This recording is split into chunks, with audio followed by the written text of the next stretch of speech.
Right now, somewhere in America, a car salesman is fist pumping in the back office of a dealership because a customer used 6 words. And those 6 words just made the dealership $8,000 richer. And the customer's sitting in their new car celebrating, and they have no idea what just happened. I know this because I was in the retail automotive industry for almost 30 years, and I've seen it happen almost every day. In the next 2 minutes, I'm going to tell you what those 6 words are, and I'm going to show you the math on how the dealership stole money. And I'm going to give you the one sentence that stops them cold in their tracks. And the 6 words are, I need a payment of $600 or $700 or $800. It doesn't matter. The moment that you lead with monthly payment, that changes everything. And I mean everything. And watch what happens in the next 60 seconds after you say those words. The car salesman's going to say, well, let me see what I can do. Then he goes back into the sales office, gets with the manager, and says, hey, I got a payment buyer here.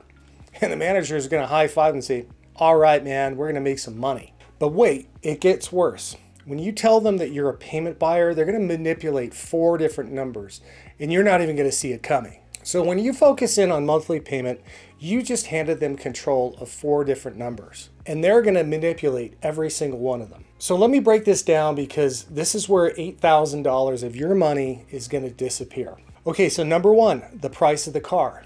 That $38,000 car, they're not going to even have to negotiate on price because you're only focused in on payment. If you can get that payment around $600 a month, then you're going to be happy. So they're not going to have to slide to, let's say, $35,000. They're not going to have to negotiate on price at all because you're only focused in on the payment. So number 2, the interest rate. You may qualify for 7%, but they're going to mark the rate up to 8 or 9% on you.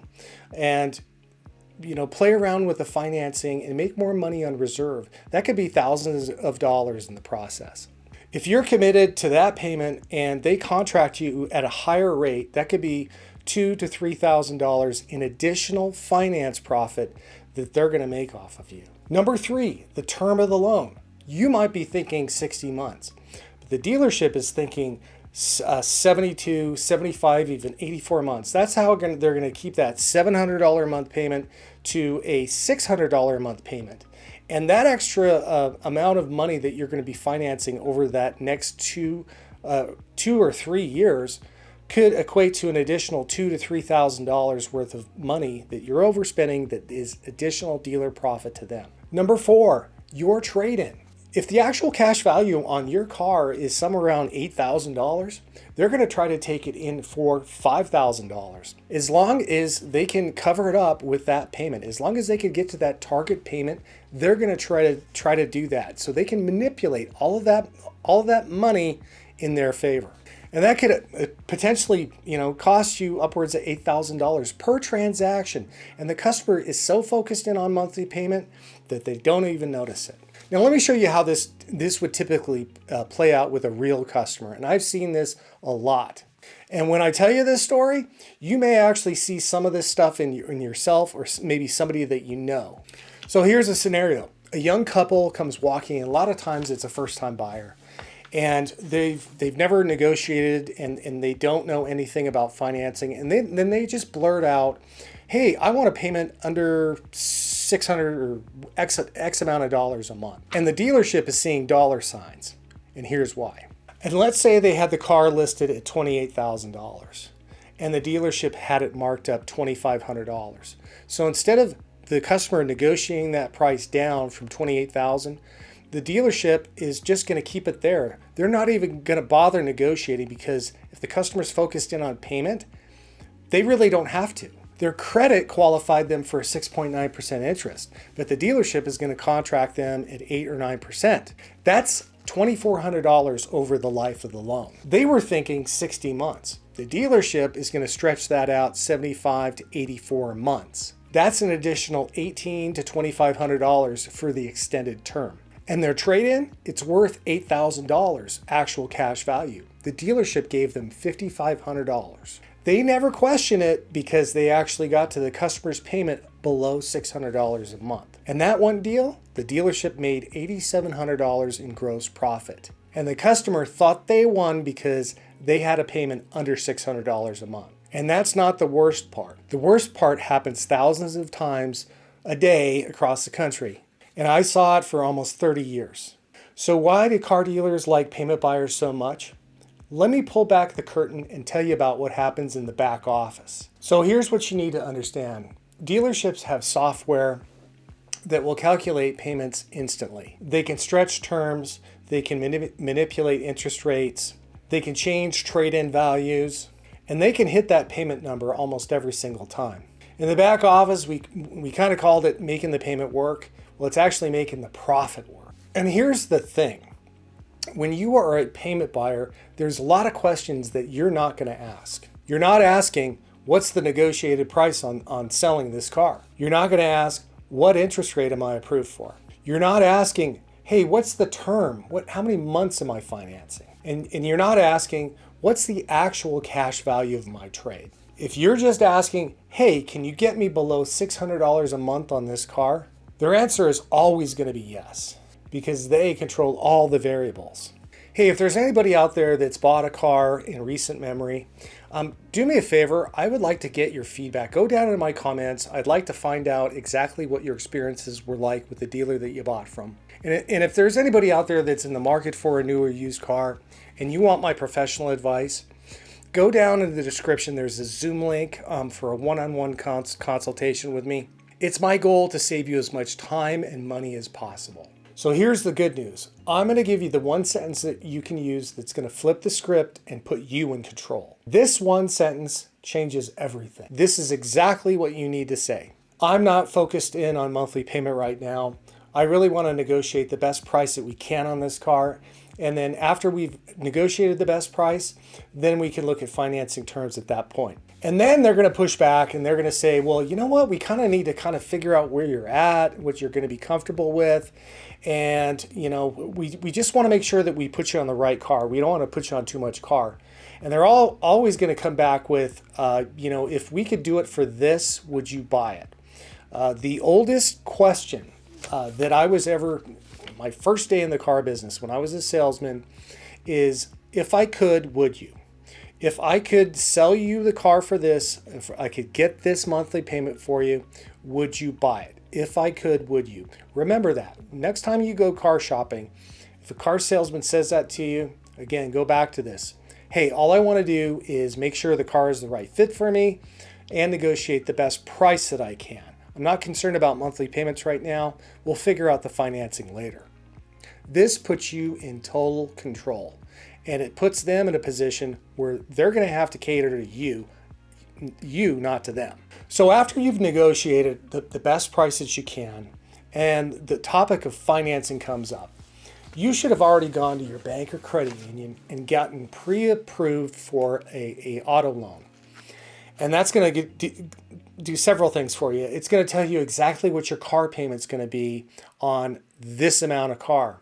So you need to tell the salesman, all right, well, I'm approved at my bank at 6.1%. If you guys can do better than that, I'll go with you. If not, I'm going to stay with my own financing. This puts you in total control of the situation. And now they have to compete. They know that you already have your financing squared away, so they're going to do everything that they can in order to beat that rate instead of marking it up. So you may be watching this video and going, you know what? I just bought a car and I just did everything that he told me not to.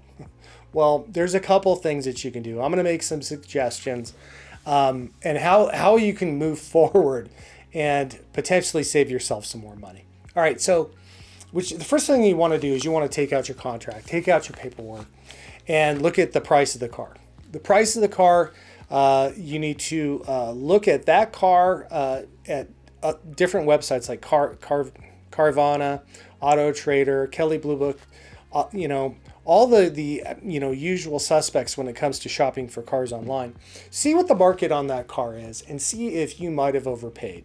And I just want you to, if you did, chalk it up to experience and do better next time. Always do your research before you go shopping. The next thing you want to do is look at your interest rate. If you have a bank or a credit union that you do business with that has an interest rate that's to half a point lower than what the dealership contracted you at, go into the bank immediately and refinance it. Don't wait 6 to 9 months like the finance manager at the dealership told you to wait, because number one, they're lying to you. Number two, all they're trying to do is protect their commission, and they don't want to get charged back for that reserve profit that they made on you. Also, you want to check the term of the loan. If you thought you were financing at 60, most likely you're financed for 72 or 75 months.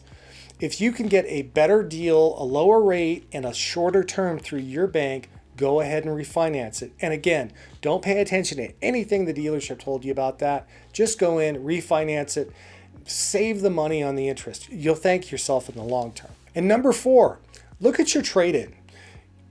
Go to those sites that I told you before, Kelley Blue Book, Auto Trader. Do some research on what your trade-in value was. If you think that they severely undervalued it, again, chalk it up for experience, learn for next time, and be better prepared.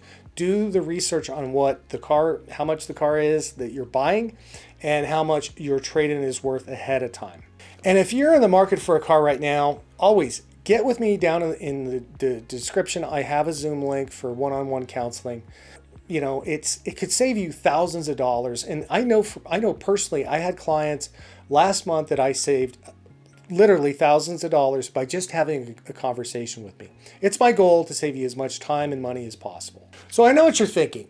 Why would a guy like me, that made a living in the car business, expose all of this? Well, the reality is I saw a lot of really good people in my experience, young people, old people, retirees, people on fixed incomes that got taken advantage of because they didn't have the knowledge and they didn't do any research.